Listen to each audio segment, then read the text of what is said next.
No Red Light Radios presents No Red Light Radios.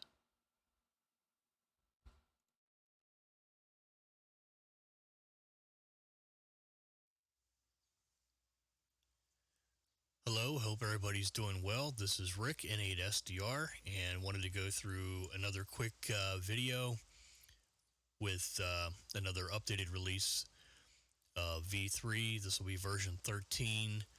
This will be release version 130806-2022. This came out the other day. Couple quick updates in it. One, the pop-out metering like we used to have in V2, and two, the expert remote server, or ERS, now has the transmit functionality working in it as well if you use the application. And I'll also kind of go through the web browser version of it if you just want to use your radio, or if you have the receiver only, how to get to that as well through a web browser. So let's dive into this and kind of go through this real quick here. So get over to the main monitor. All right, hopefully we're on the main monitor. I'm gonna already have the application running in the background, so I'm gonna open this up. First thing we're gonna go through is the new pop-out meter. So let's get on to that one first. I'm going to close this, show you how I got to it, and then we'll actually turn the power on afterwards. So if you right-click on your bar graph meter, you'll now see an option that says Show S Meter, which will bring out the little pop-out meter. You cannot currently resize this. There's been some requests in the dev group that it would be nice to be able to resize this meter. I agree. You know, some monitors this may be a little small on. 32-inch monitors, it seems to look pretty proportional. It seems to work well, but again, everybody has their own preference on that. So we turn the radio on, and let's get over on 40 meters as well. 80 is going to be a little inactive right now. So here you can see we have our S meter working here, and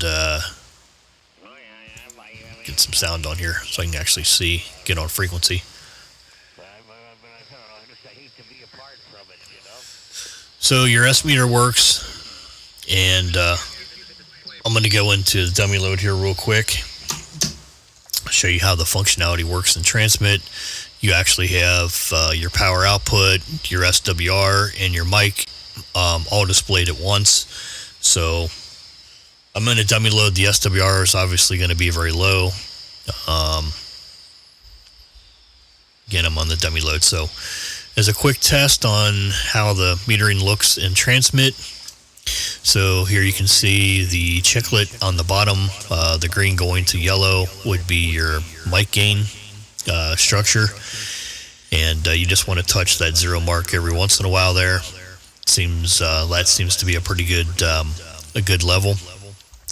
Above that you have your SWR. If I actually had SWR, this goes into blue if it's good, and changes color. Obviously you don't want to see red on the SWR scale. And then you have your power output scale. So you can see we're averaging probably close to about 50-60 watts here on that. And again, I am in 8K mode on transmit, but I'm in a dummy load right now, so I don't want to hear everybody whining and crying about that, okay? So that's it on it. If you open up a second receiver, you'll get the choice again. Right-click on the bar graph meter, show pop-out, and you'll notice this one says RX1, this one says RX2. You can, again, drag these wherever you want to. Second display, whatever. And one glitch that I have found with this, and a few others, is if you close the second receiver, the pop-out meter for RX2 stays on screen. Like that. Not a big deal. Just click the X and you can close it. Couple comments on the metering. I like the design. It's nice. It's easy to see. Again, it would be nice to be able to rescale it. a nice touch, I think, would be when you go into transmit mode, if this background actually changed from black to, say, maybe a light blue or some other color, maybe an amber color or something, to let you know that, obviously you're going to see it in transmit mode. You're going to see things change, but just the background coloring, I think, would be nice to have that change when you're in transmit mode. Just a suggestion, EESDR, nothing personal. So that's about it on the metering. Let's shut this down. And let me get back on the main screen here. So here you have your radio chooser, obviously. Default panel here, which is your first panel. I'm going to put a link in the description here below for the Expert Remote software, the ERS. There's an updated version of this that'll be released as soon, probably when version 3.13 comes out to public. You should also have the new updated server launcher for remote as well. Works the same way as the previous version that they have on Expert 3. If you haven't already done so and you want to use remote, you'll need to create yourself a login account and a password, which is used for authentication purposes. And basically what happens is once you do that and you load the application in the server, when you go to log into your radio and you go through either the chooser panel, which will list all of your radios that you have access to remotely, or if you use the receive only option and you just want to use a web browser, any web browser will work. It's used to log in to authenticate yourself. Once that does happen in the cloud, that connection after it's authenticated is a direct connection back to your PC. So it's a one-to-one connection after that. The cloud services dropped out of that after it authenticates. I'll get it out. Hey, it's still early morning. It's Saturday. You may have a few symptoms from last night and a few brewskis. Who knows? Anyways, let's get on to this. So I'm going to launch my server starter here. You'll see that this will come up and says it's connected successfully. This means that my radio is available to work remotely here. And first option I'll go through is I'll show you how the web version of this works. So I've created a shortcut in the web. Again, any browser will work with this. You're going to go to cloud.eesdr.com:5450. Once you do that, let me go back here so I don't save that in there. When you log into this, you're going to come up with your email, which is the email address you use to set up your authentication. So you're going to put that in there. And of course your password.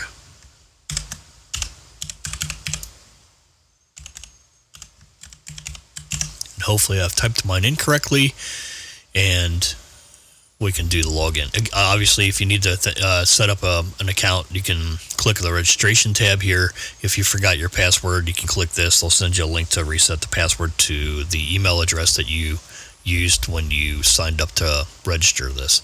So if we go to login now, and I've done it correctly, looks like we have, you'll see a list of radios that you currently have that are the server application is attached. The server application is attached to. So here's my 2DX. If I click connect on this,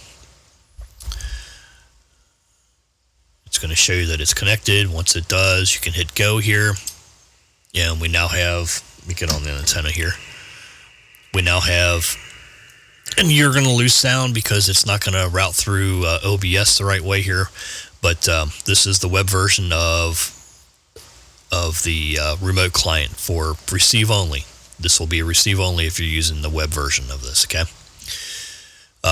Volume control, your RF gain slider for your input, band selector, mode selector, bandwidth selector, and if you open this up, I'm at 2.9 now, so let's just open this up.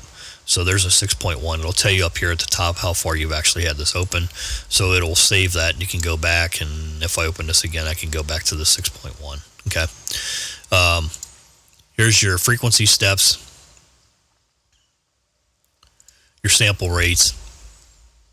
This is where your attenuator is. Again, I would suggest using it on the plus 10.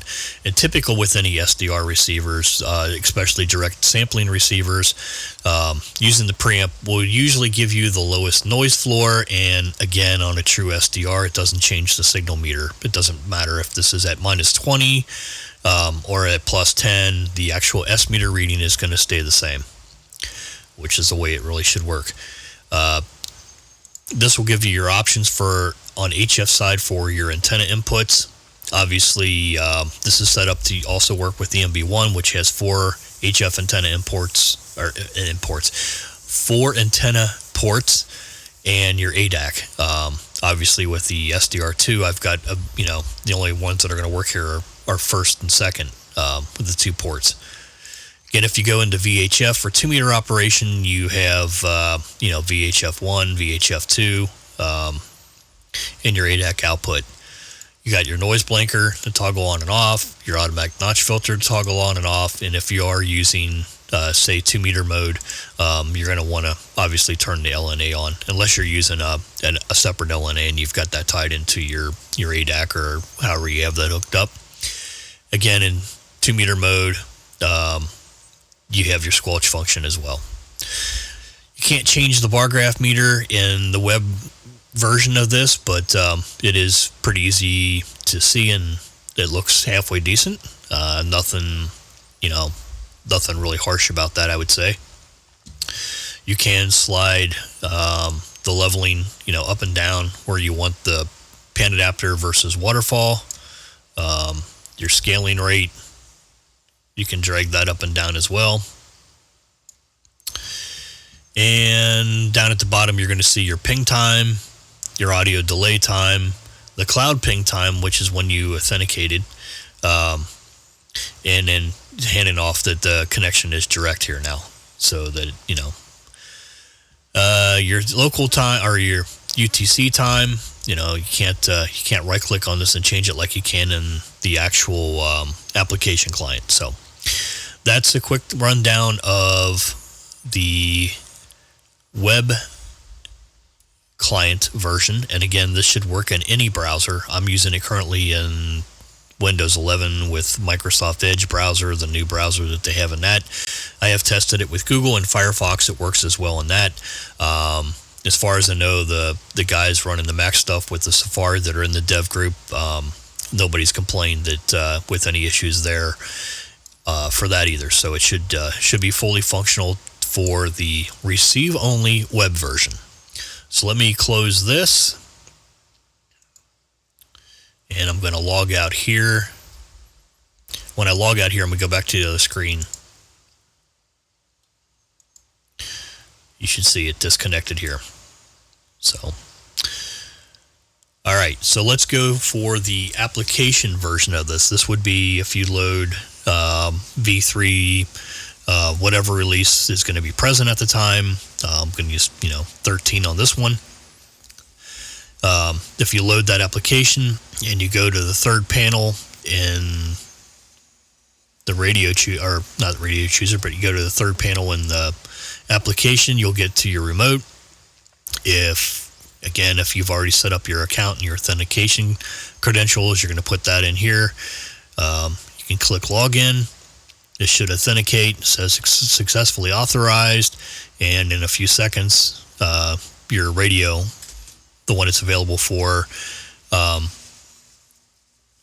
use remotely, will pop up in the radio chooser list. So you'll see I have a local one here, and then I have one available for the cloud. They are both actually the same radio. So I could run this locally, or I could run it remotely, and I'm going to do this remotely for the demonstration. But again, as long as I had internet access and had the application loaded on something, it would show up in there, and the local one would obviously disappear. I just have the one for the remote application.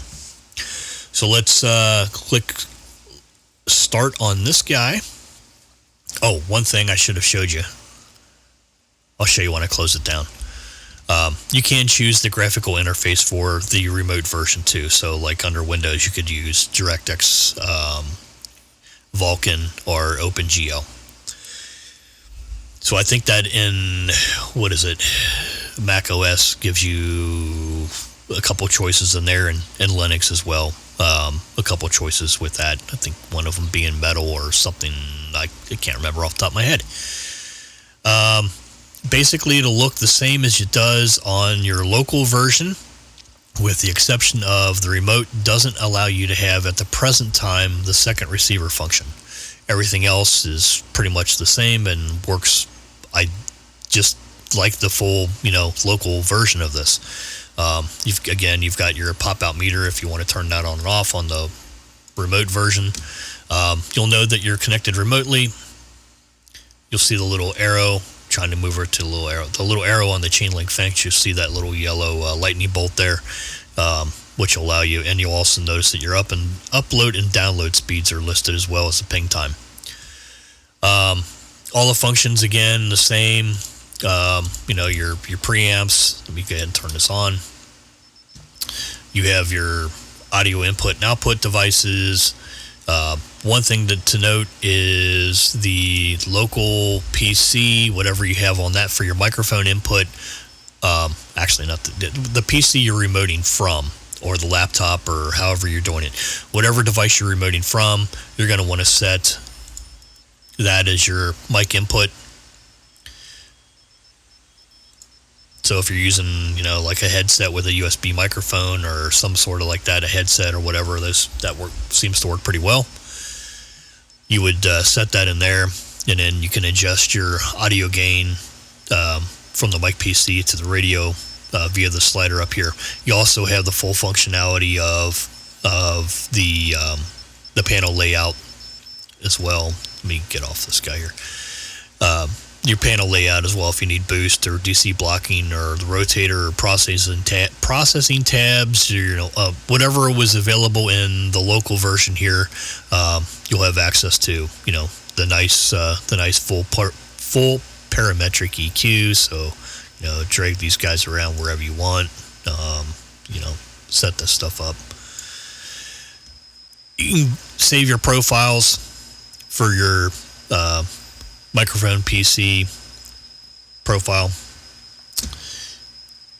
Again, your headphone jacks, your recording jacks if you want to dump audio out. I'm using sound card out into a virtual port so I can capture this back in OBS. You have your TX bandwidth adjustments. So I'm presently cutting at 40 low, 4,000 high. The taps is blocked out on the remote. This is locked at 800. I don't know if that'll ever change or not, but it seems to work pretty well right here. So I no big complaints about that. If you're using remote, having this probably a little less, so it's not eating up as much bandwidth, is probably a good idea. Again, you can change your, modulator settings for AM as well. Your PA functions, just like before. If you want to use the two-tone versus the one-tone generators, and you can put your frequencies in. Just pretty much the same layout like you had with your local version of it. You can still change, like I said in the previous release of this, they've now added the line fill and line color choices. Hopefully at some point we'll see waterfall customization for coloring, which will be nice. Your spotting, if you want to run an application that, a separate logger remotely that'll allow you to place your spots on the pan adapter, you can set that in the time limit there. You would, obviously need to add the broadcast data to that, whatever UDP port that is, or would go in here as well. And then you've got your global profile settings that you can also use with the remote version of this on the application. Let's get back over on the dummy load, and just for testing whatever. We'll go to tune. So there's 5 watts in tune mode. Currently, I will say there is a few little glitches, and they're working on some stuff with the power output in the application remotely. You notice that the tune level here I have set at 52%, and it was only showing 5 watts. This is very touchy from that point on. You know, it doesn't take much to kind of go through those after that point. So, and the same with the transmit as well. So if I go into transmit here, I should be able to use the USB device. Hello, test 1 2 1 2, and you can see your power output and your audio gain setting there. So let's get out of that. Your scalability still on the get back here. Yep. On your spectrum, your offset positions, and you can still, adjust your scaling here as well. So that's all still available in that. Remotely, you can change your antenna ports for receive and transmit. And just like on the local copy, if you're using transverters for anything, you can obviously set those up as well. And PA functions remotely as well. So I've got all these turned off remotely. My amp is a non-auto manually tuned amplifier, so for remote purposes at the present time, unless I know I'm going to stay on a certain frequency or a band, I'm not enabling this. But those guys with your automatic amps, you can certainly have at this, and just make sure you set your power correction curves correctly so that you don't overdrive the amplifier again. You can change your antenna inputs, obviously, from band manager as well.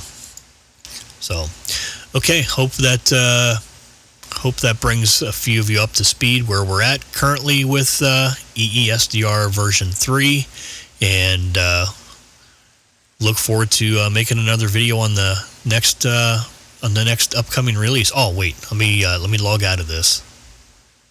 So I'm going to shut this down. I'm going to log out, and you'll see it, the server side, close over here. And if I log out of this completely, so you notice that the remote version of this is gone.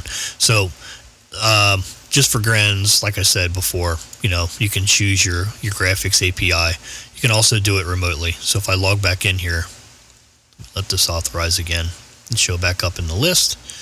If you click the little arrow, you can choose your graphics API on the remote version as well. I will get this out. It's Saturday. It's almost 10:30, and yeah, I had a few brewskis last night, so hey. All right, that should about do it. Let me log back out of this again, and I'm going to close the server application. And now the only thing that will be available here will be my local copy. So, all right. Again, this is Rick, N8SDR, and hope everybody has a great day, and we'll look forward, like I said, to doing another upcoming video when a few more changes and updates are made. 7-3. No Red Light Radios presents